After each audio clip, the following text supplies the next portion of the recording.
Yeah, we're recording. Okay. So my name's Kris Herzog, Kris with a K. I'm owner and sole proprietor of the Bodyguard Group of Beverly Hills, founded in 1967. We've never been sued by a client, never been fired by a client, never had a client injured, and most importantly, two of the biggest reasons that we've maintained over a 60-year perfect record is we have no rent-a-guards. I'm retired with a concealed weapons permit, but all the active guys in my group are active police officers or federal agents, including ones that have or currently protect the President of the United States. And and we send a minimum of 7 people, even if most of them are undercover.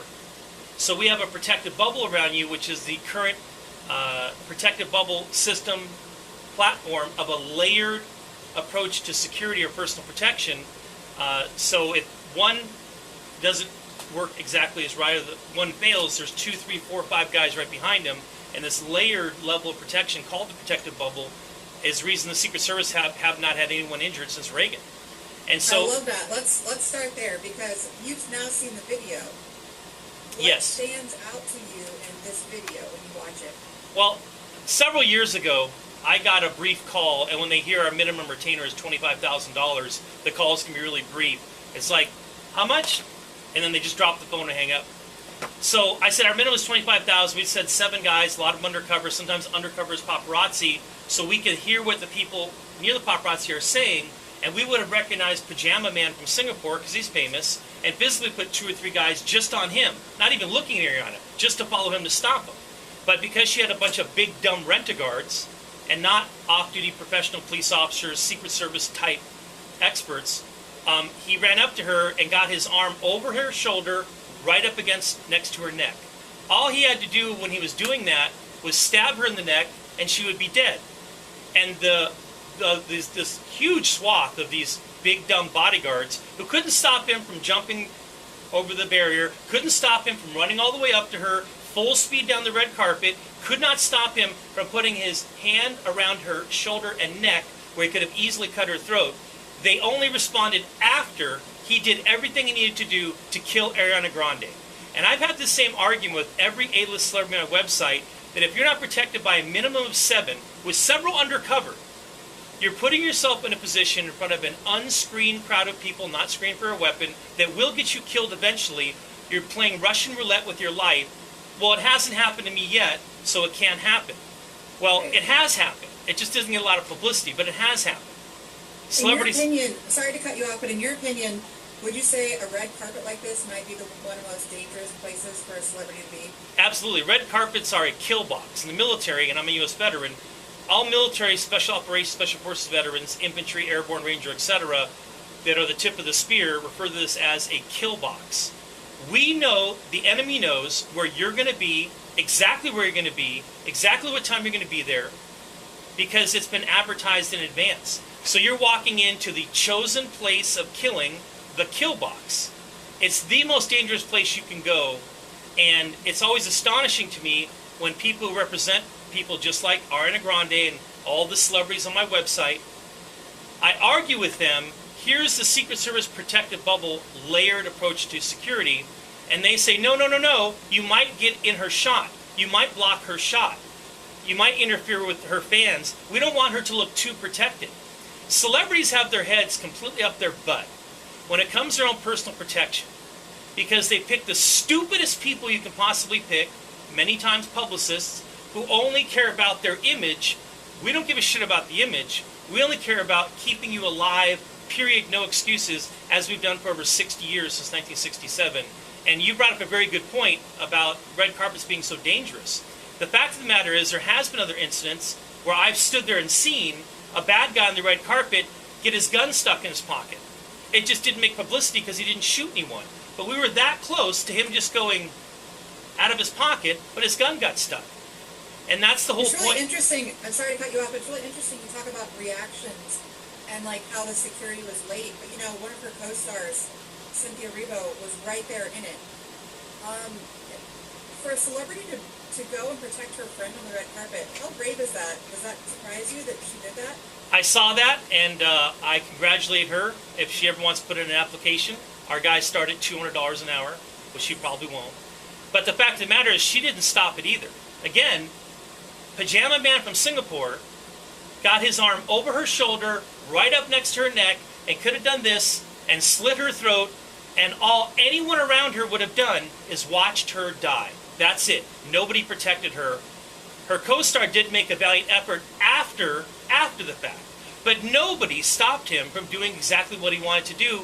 And I have sat in on police interrogations or watched them on video of real assassins that say, we watch pranksters just like Pajama Man in Singapore and the paparazzi, and we use their actions as a dry run for what will be our real assassination attempt on a political figure, celebrity, etc.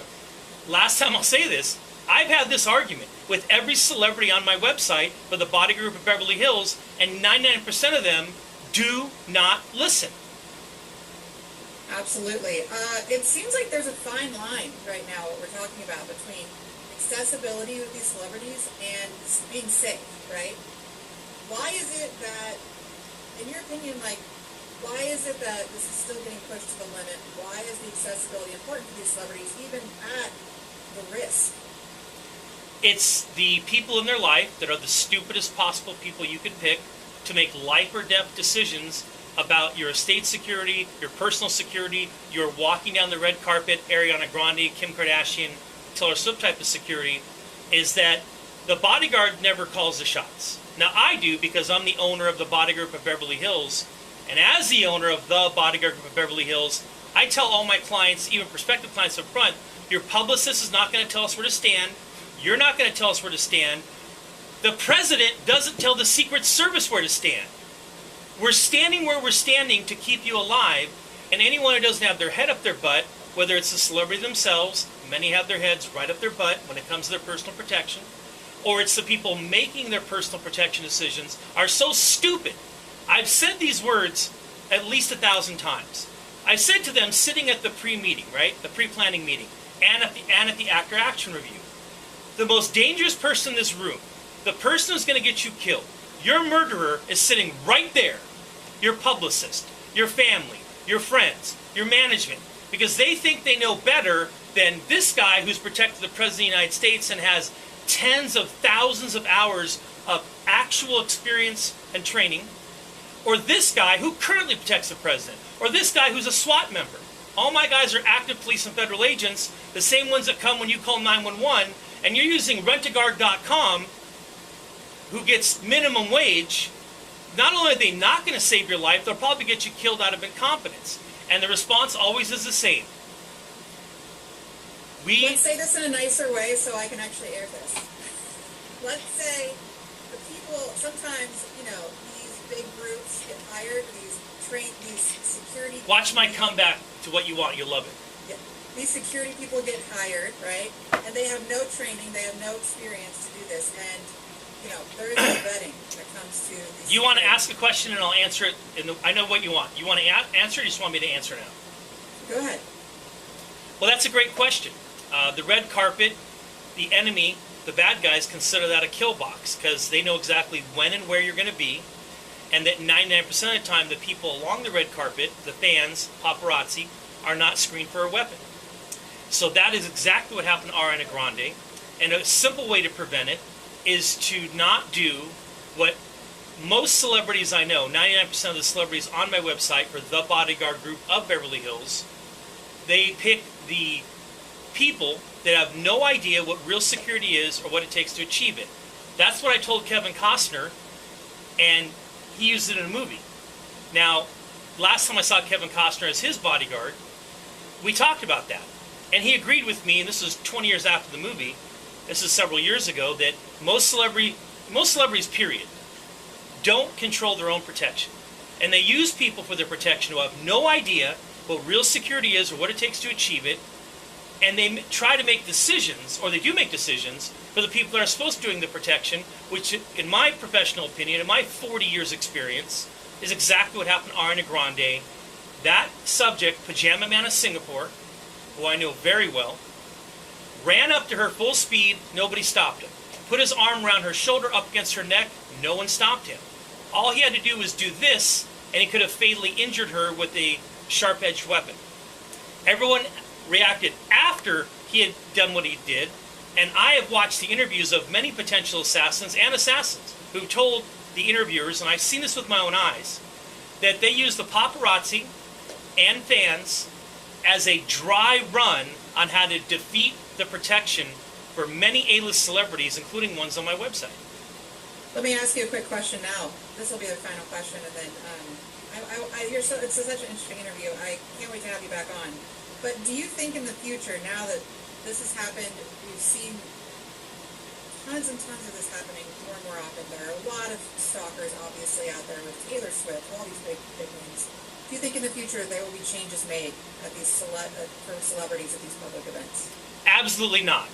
I have said to every celebrity on my website for the Bodyguard Group of Beverly Hills, there will be a celebrity 9/11, and an assassin who wants to gain attention, whether it's real or perceived, whether he really is a terrorist or just is mentally imbalanced and thinks he's a terrorist, he'll walk up to a celebrity of that level, pick any celebrity on my website, Kim Kardashian, Taylor Swift, Tom Cruise, Ariana Grande, Selena Gomez, Kylie Jenner, or any of the presidential candidates we protected when I become president. He'll walk up to one of them, stab them in the throat with a sharp-edged weapon, and kill them in front of all the paparazzi.